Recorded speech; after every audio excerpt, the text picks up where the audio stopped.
hear ye, presenting for the first time to the gaming court, the Wooting 80HE. And me, your host Thomas from RTINGS.com.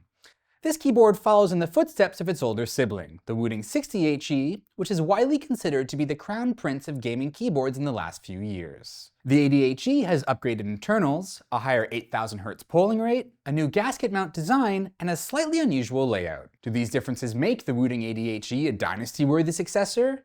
Or does the arrival of other Hall effect keyboards mean that Wooting's gaming reign has finally come to an end? Let's find out.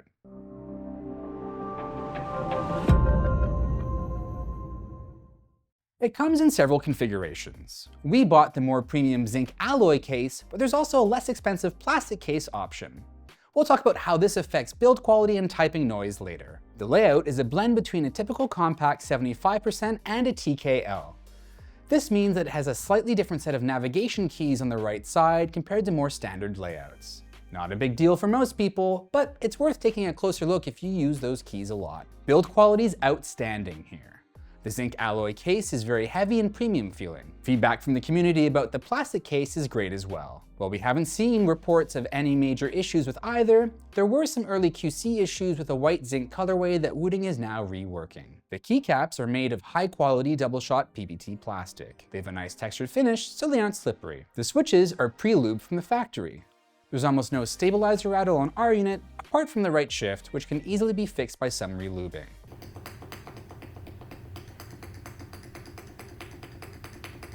The feet on the bottom keep the board from sliding. There are also 3 pairs of removable silicone feet for adjustable typing angles.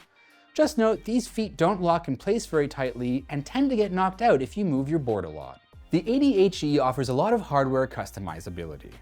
It comes with screw-in stabilizers, but it's compatible with plate-mounted stabilizers too. The MX style stems mean you can use most aftermarket keycap sets, and the hot swappable PCB is compatible with other popular Hall effect switches like Gateron Magnetic Jade Pro and KS20s. But if you're interested in aftermarket case swaps, the non-standard layout means your options are limited.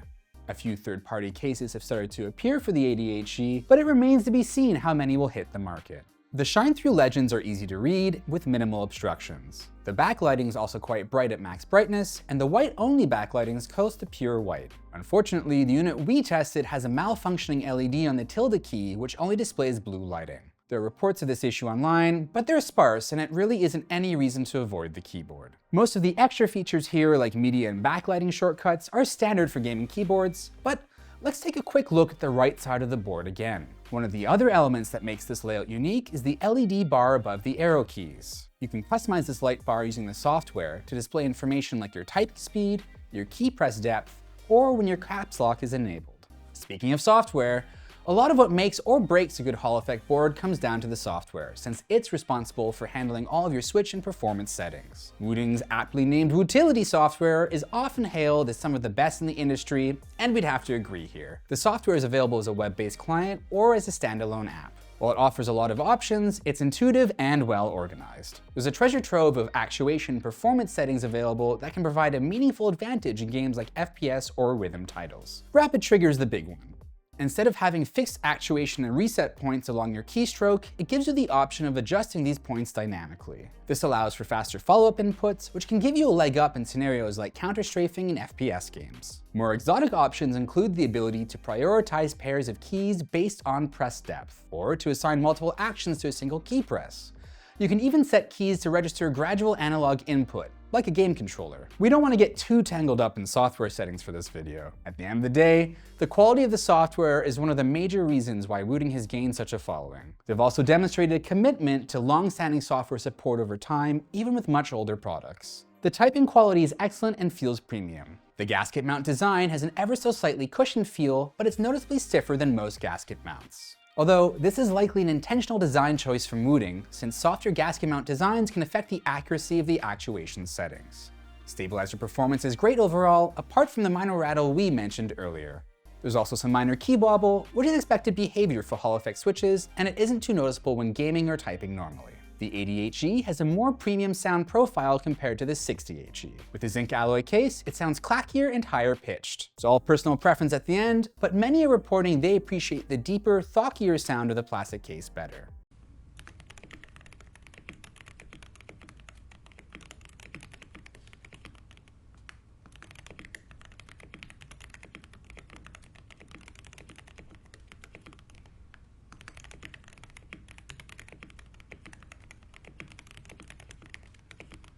Wooting actually has some helpful videos comparing the typing sound between cases and several other switch types. Find the link in the description for those below. This keyboard's Lecker Linear 60 V2 switches are an update to the switches on the original Wooting 80HE. They're a bit more consistent and accurate in terms of the actuation distances, and they don't wobble as much in their housing. They're medium weight and feel very smooth with the factory lubing.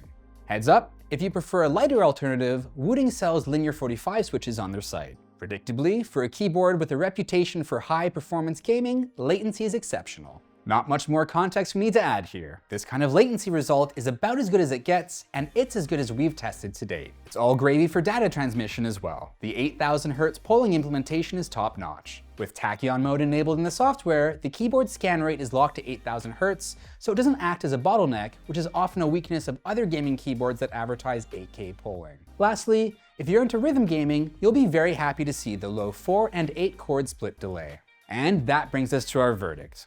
Heavy is the head that wears the crown, but the Wooting 80HE improves on its predecessor in a few ways. Its gasket mount system is subtle, but does soften the typing experience. The noise profile is improved and surprisingly quiet, and the updated Lecker V2 switches are smooth, consistent, and highly accurate. But let's address the elephant in the room. Does the performance difference matter? The 8K polling makes a measurable difference. The latency is lower and exceptionally more consistent, but you won't be able to notice it. This doesn't mean that the gains don't matter, but they only really matter if you play at a highly competitive level. The more premium Zinc case option is nice, but very expensive.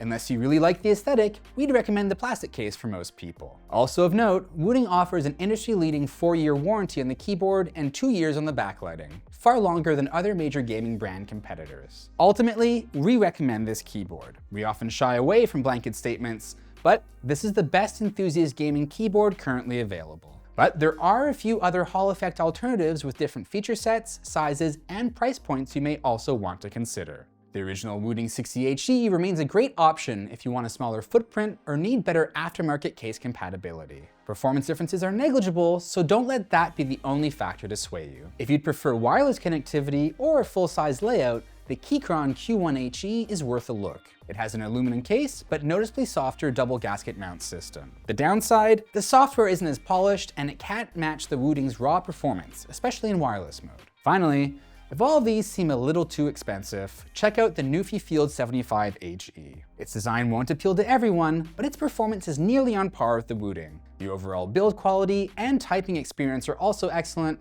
and the software is nearly as intuitive and feature-packed, with the same analog features. If you like the style, and especially if you appreciate the dedicated macro keys, it's a standout alternative that's a bit more affordable. Well, that's our review of the Wooting 80HE in the bag.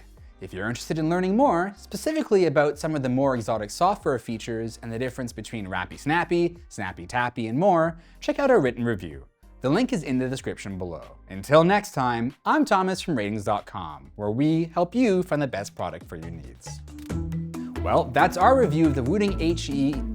Is that right? Yeah, Wooting 80. I don't know what's happening. My brain is melting at this point. We're so close.